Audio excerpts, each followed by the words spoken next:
Hey guys, welcome back to the channel. I just really quickly wanted to speak on something. So I'm very obviously outwardly black or a black creator, and I've also been very openly and obviously a big Moist Critical, penguinz0, penguinz0, Charlie fan, right?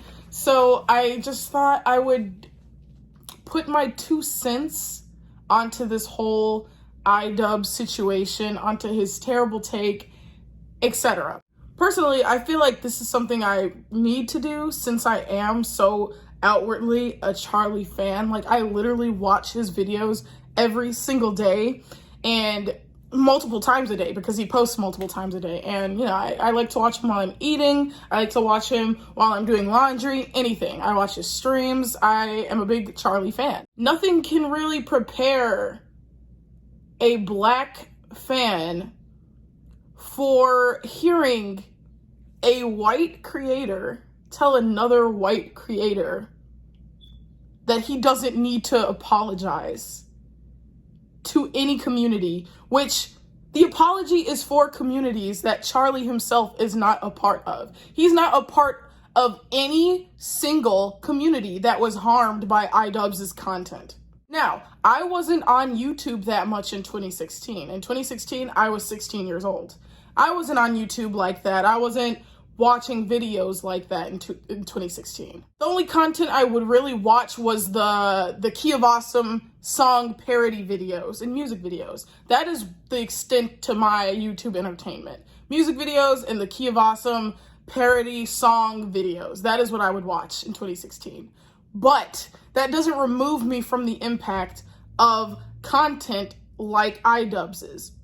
Now, is he solely responsible for racism? Is he solely responsible for the internet saying slurs? No, but he plays a really big part in it, and he apologized for the part he played in it, which is a very valid apology no matter how you look at it.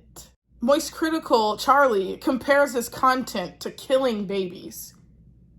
We're comparing apples and oranges here. Of course, he didn't get on camera and take anyone's life, but what he did was he participated in a culture where racist jokes were just jokes and everybody was expected to laugh. But funniest thing is, the black people in real life were not laughing. The black people online were not laughing. And the way this transpired into real life is that I was called slurs in 2016.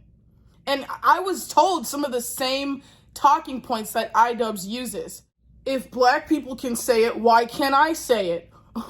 If it's a bad word, if it's a slur, how about everyone just stop saying it? Stuff like that. That is literally stuff from the internet, from white creators, from people like idubbz.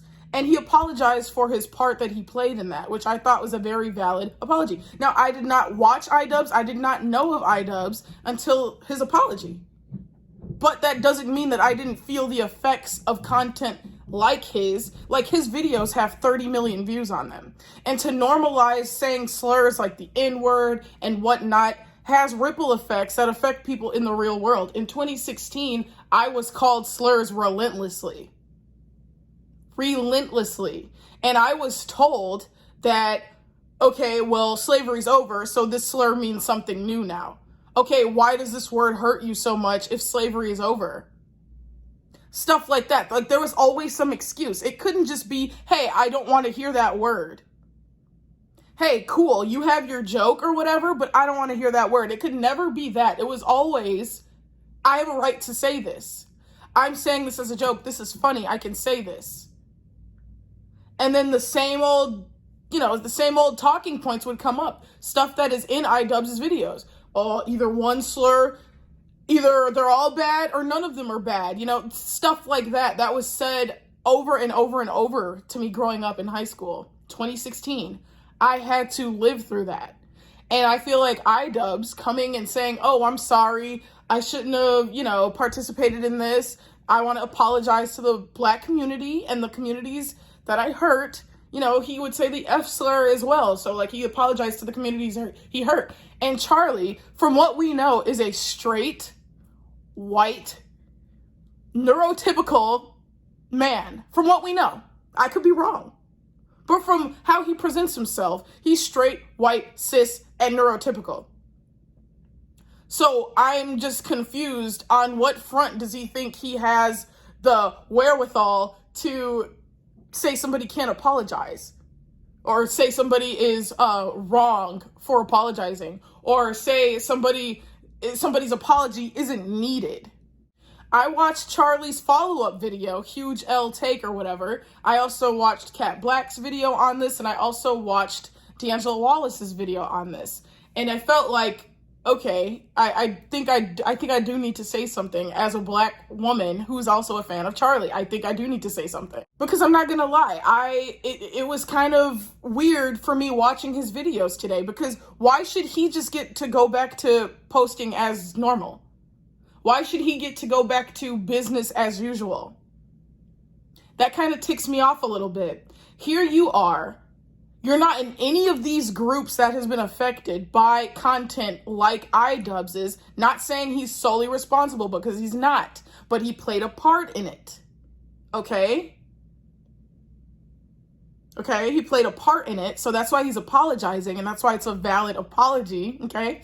So I feel like, why does Charlie get to go back posting as usual? You know, without even so much of a... It feels like to me like, okay, so you don't understand. So you're not getting it. Because you're posting business as usual. His biggest problem with how his first video, Charlie, was received was that people thought he was bullying idubbz for apologizing, or clowning him for apologizing. That is just such a small piece of the problem. The problem is, you do not have a say in whether his apology is warranted or not, because you were not affected at all by anything he said ever, besides maybe getting a chuckle or a chortle. You thought it was funny. The people watching his content, you know, like he said, he had transgender fans. They didn't think that was funny. Us Black people, we don't think that's funny. When that rippled into real life, me in high school hearing slurs and hearing the same idubbz, oh, it's just a word. Oh, if you're saying it, then I get to say it, which I don't say it myself. But, you know, the same stuff. I feel like, why is Charlie going back to business as usual? I can't even watch his content with the same feeling anymore, knowing that this is how he feels. It just feels weird. It feels different now. Because in the back of my head, I'm watching this, and in the back of my brain, I'm thinking, this is someone who thinks the N-word isn't an apologizable offense, right? Like, this is a person who thinks spouting slurs isn't an apologizable offense. He understands that Tana Mojo deserves an apology. He understands that the person whose looks he was clowning on deserves an apology, but the Black community doesn't deserve one. I'm missing the link here. Now, he does address that, oh, I do see now how this could have normalized saying slurs, but it still feels like he's just missing the point. And it's just weird. It's just awkward to watch his content now, because I'm like, this is somebody who doesn't understand. Like, I just feel like this L take just goes so much further than just, oh, this is an L take in a vacuum. This is somebody who believes idubbz is like, didn't need to apologize. This is somebody who believes slurs is just edgy humor. Does that make sense? My biggest problem of all is the fact that he thought he had a say. That's my biggest, okay, what the hell? You thought you had a say? And it's absolutely fine for him to have an opinion on this stuff, right? Like, of course he should. This is big news. Well, this was big news. But at the same time, it's like, your opinion should not go as far as saying somebody's apology is invalid or unnecessary when you are not in any way a part of any disenfranchised group that was affected by how his content blew up and transgressed into the society as a whole. Because this isn't just something that's like, that just stayed on the internet. This transpired into real life.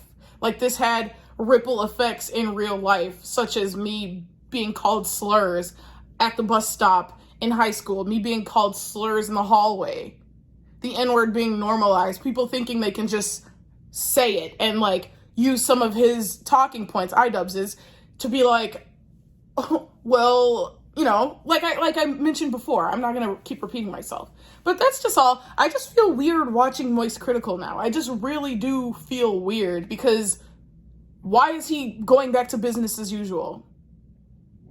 And like, I need like a tweet at least or something to see that you understand, that you get that you had no place to condemn somebody's apology. Condemn might be a strong word, but you had no place to say whether an apology was necessary or not when you weren't in any of the groups that was affected by the content. And for closing, I just want to put these comments up that I thought summed up the situation perfectly.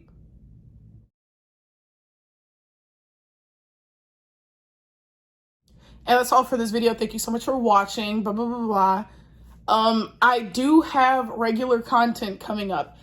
As early as tomorrow, I will have a new video out tomorrow. I am sorry I keep you guys waiting so long. I've been lazy. I've been busy. I have no excuse. I have some excuses. It's a lot.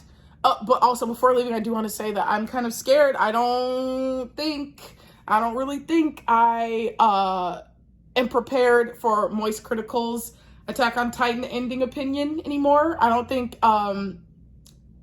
you know, seeing as this is his take when it comes to like slurs and like racism and how it like affects people, and whether or not an apology is warranted for fucking normalizing slurs, I don't know if his AOT opinion is gonna be too good anymore.